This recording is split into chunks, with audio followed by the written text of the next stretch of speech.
Welcome to Story Mantras.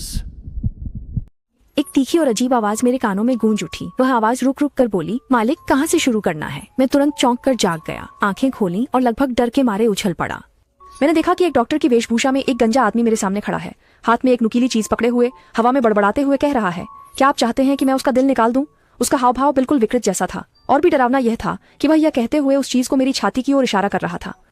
वह एक surgical चाकू था। क्या वह मेरी चीरफाड़ करने वाला है। वह बड़बड़ा रहा था, मेरे मालिक ने मुझे तुम्हारा दिल निकालने का आदेश दिया है। उसके चेहरे पर एक अजीब सी अभिव्यक्ति थी। फिर वह मुझे घूरते हुए धीरे धीरे मेरी ओर बढ़ने लगा और उसके मुंह से जोरदार गुनगुनाहट निकल रही थी, जैसे उसने अपनी गति सीमा पार कर ली हो। अत्यधिक उत्साहित वह मेरे सामने आकर किसी को सिर हिलाकर बोला, आज्ञा का पालन होगा मालिक, मैं तुरंत शुरू करता हूँ। फिर मेरे सामने आकर आदेश के लहजे में कहा, मुझे बताना याद रखना, जब चाकू शरीर में घुसता है तो कैसा लगता है। मैं उस समय इतना डर गया कि मेरा दिमाग खाली हो गया और मैंने उसे अनायास ही धक्का दे दिया। वह निराश होकर सिर घुमाकर बगल की हवा से कहता है, मालिक वह लगातार हिल रहा है, मैं कुछ नहीं कर पा रहा हूँ, अब क्या करूँ।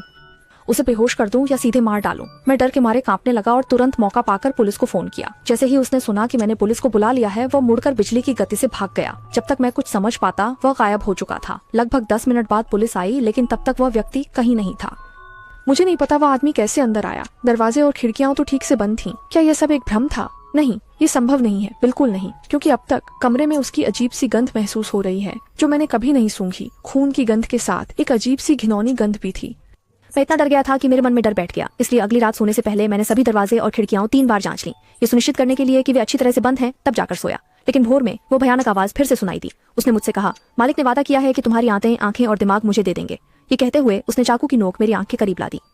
मैं डर के मारे पागलों की तरह लात मारने लगा। सौभाग्य से मैंने उसे मार दिया। फिर मैं चिल्लाते हुए बाथरूम में भागा, दरवाजा बंद कर दिया और फिर से तुरंत पुलिस को बुलाया। लेकिन इस बार वह नहीं भागा, पागलों की तरह मेरा पीछा करते हुए बाथरूम के दरवाजे तक आ गया और लगातार चिल्लाने लगा, तुम्हारा दिल निकालने के बाद कितनी देर तक धड़कता रहेगा, अंदाजा लगाओ।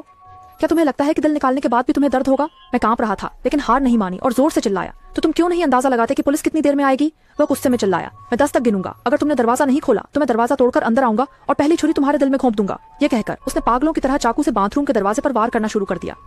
अच्छा हुआ ज्यादा देर नहीं हुई, मैंने पुलिस की सायरन की आवाज सुनी और जल्दी ही पुलिस घर में घुस गई और उसे पकड़ लिया। वह अब भी हवा में चिल्ला रहा था, मुझे माफ कर दें मालिक, मैं अगली बार ही आपकी सेवा कर पाऊंगा। बाद में पुलिस ने उसके घर की तलाशी ली और कई पंथ से संबंधित किताबें और चित्र, साथ ही मानव अंगों के सेवन की रस्मों का विवरण पाया।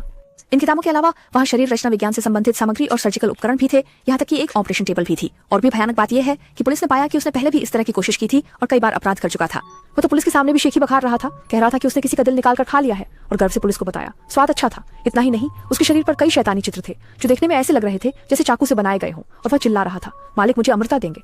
पुलिस ने उससे पूछा कि उसके मुंह में जो मालिक है वह कौन है। उसने जवाब दिया, मूर्ख मानव पृथ्वी पर एकमात्र बुद्धिमत्ता नहीं है, इस दुनिया में हमारी समझ से परे शक्तियां भी हैं। मैं जिस मालिक के प्रति वफादार हूँ वह अधिक शक्तिशाली है, मानव से अधिक उन्नत। उसे मानव हृदय खाना पसंद है। मैं उसका वफादार सेवक हूँ, उसके आदेश पर कार्य करता हूँ। अंततः उसे कैद कर लिया गया, लेकिन कुछ ही समय बाद उसे जेल में मृत पाया गया और उसकी मौत की स्थिति बेहद भयानक थी। आंखें बाहर निकल आई थीं। कहा जाता है कि उसके बंद होने के बाद भी कई अजीब घटनाएं हुई, लेकिन वे क्या थीं ये पता नहीं चल सका।